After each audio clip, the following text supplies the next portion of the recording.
Welcome to this video on Alexander the Great.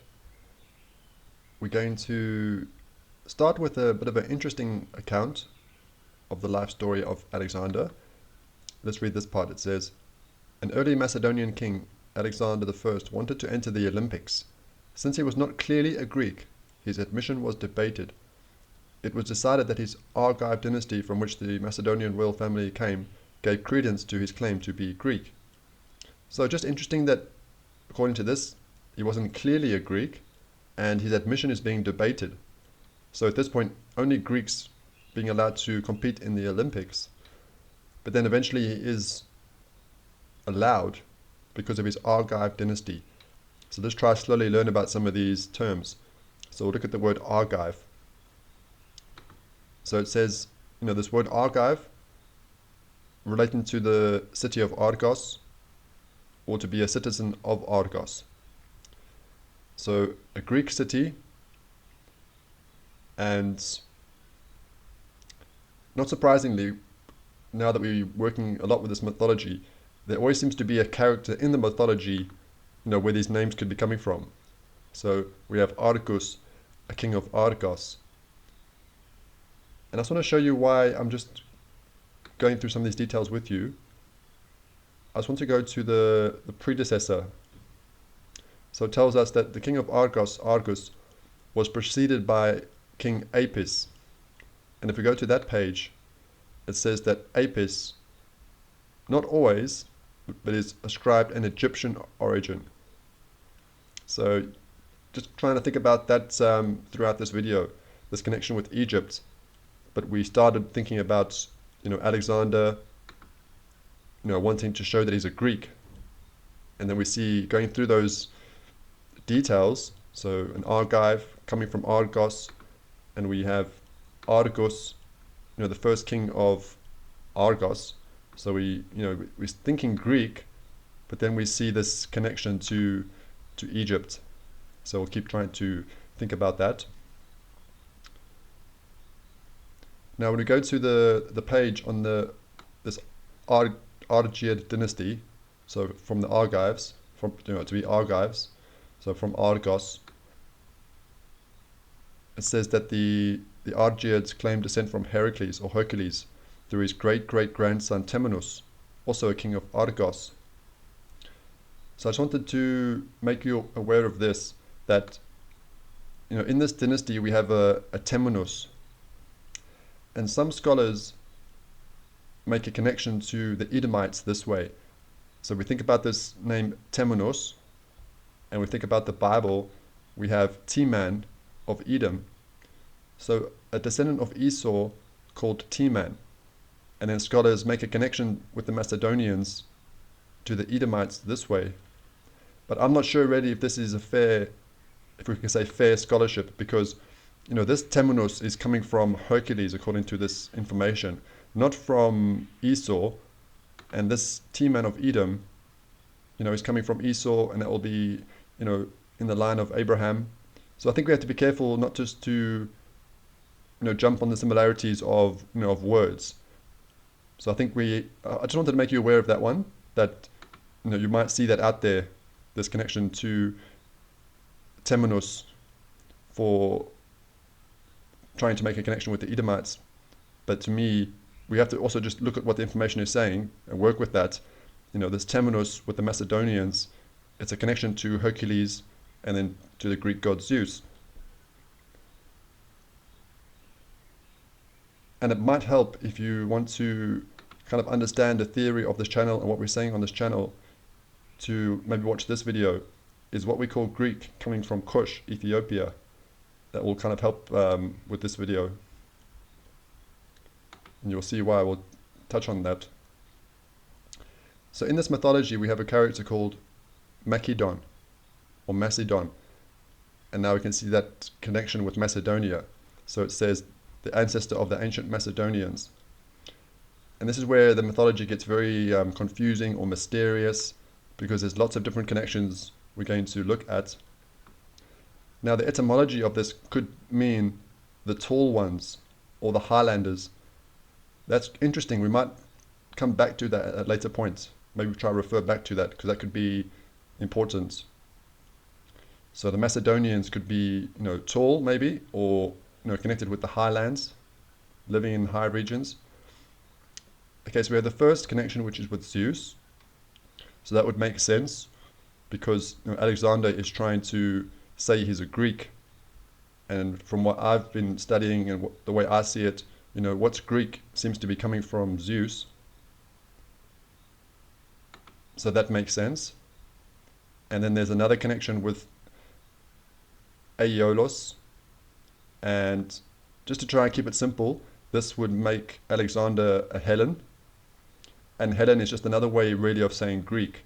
So to spread Greek culture and language, we said that word was Hellenization.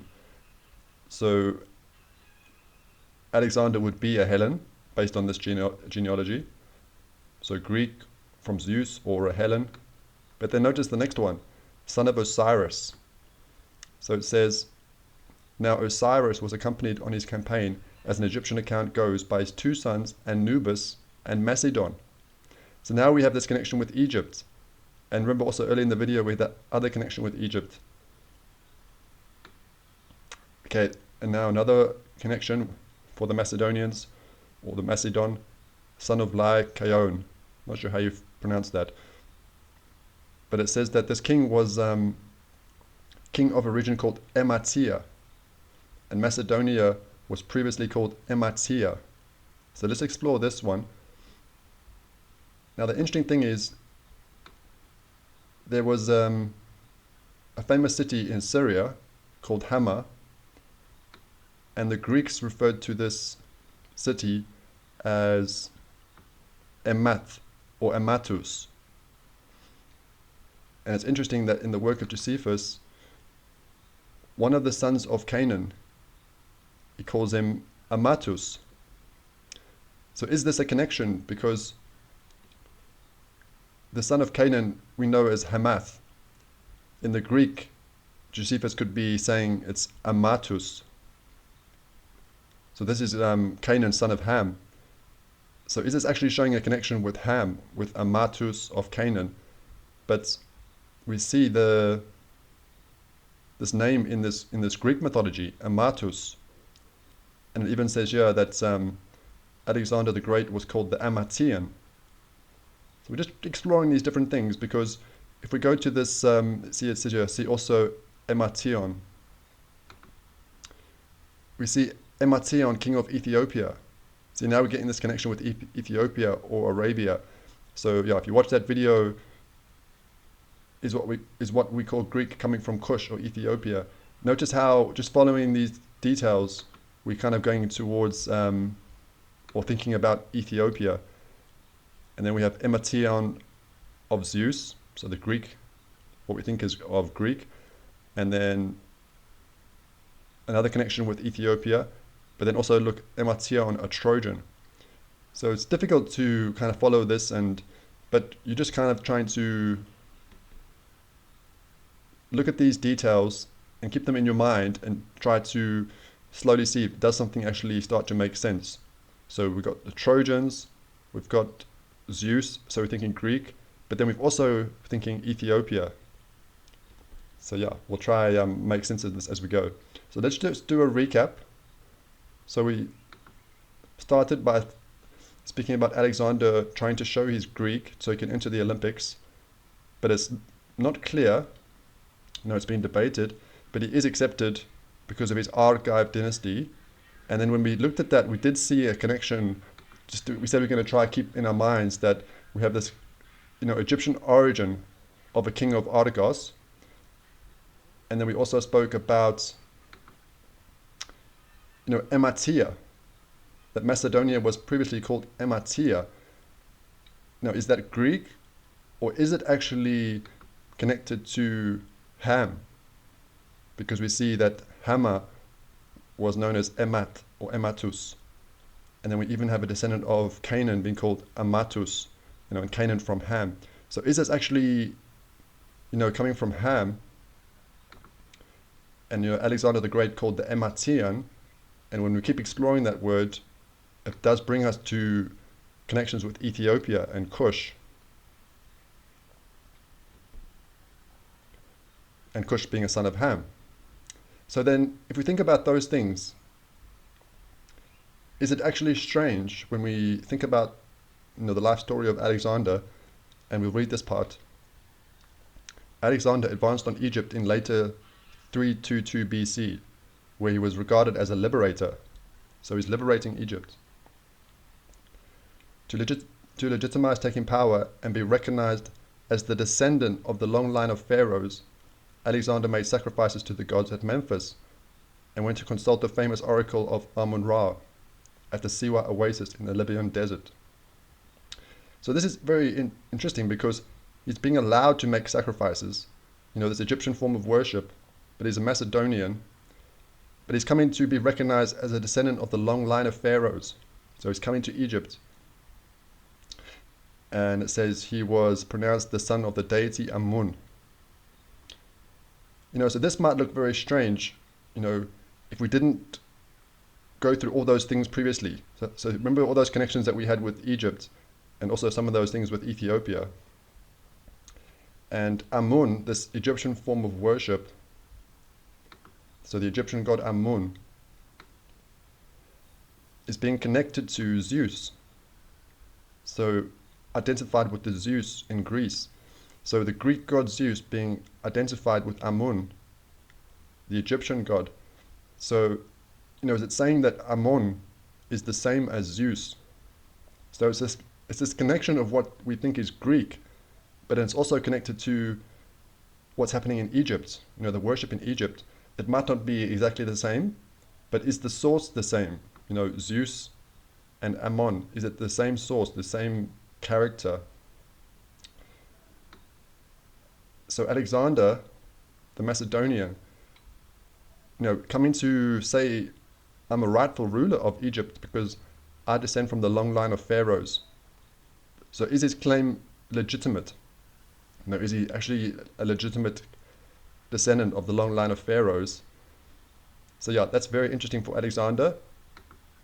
Let me know what you think about that, because it might not be what we thought, growing up, learning in school or university about the Greeks and about the Macedonians and Alexander.